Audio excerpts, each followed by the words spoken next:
Non maths students కోసం డిఎస్సిలో ఇలాంటి బిట్స్ భిన్నాల మీద వచ్చినప్పుడు భిన్నాల యొక్క ఎడిషన్ ఎలా చేయాలనేది ఇప్పుడు చూద్దాం.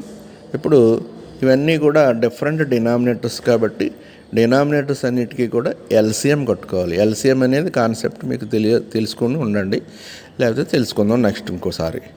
ఇప్పుడు అన్నిటికీ 2, 4, 7 అలాగా 14, 28లో ఎల్సిఎం ఎంత అవుతుందంటే 28 అవుతుంది. ఇవన్నీ కూడా అన్నీ కూడా 28లో పోతాయి కాబట్టి 28 ఎల్సిఎం. 28 ఇక్కడ 1 ఎన్నిసార్లు 28 టైమ్స్ పోతుంది కాబట్టి 28 × 1 28. నెక్స్ట్ ఫ్రాక్షన్లో డినామినేటర్ 2 ఉంది. 2 ఎన్నిసార్లు పోతుందంటే 14 టైమ్స్. అలాగే 4 ఎన్నిసార్లు పోతుందంటే 7 టైమ్స్. 7 × పైన ఉన్న 1 7. అలాగే 7 ఎన్నిసార్లు పోతుందంటే 4 టైమ్స్. 4 1 = 4.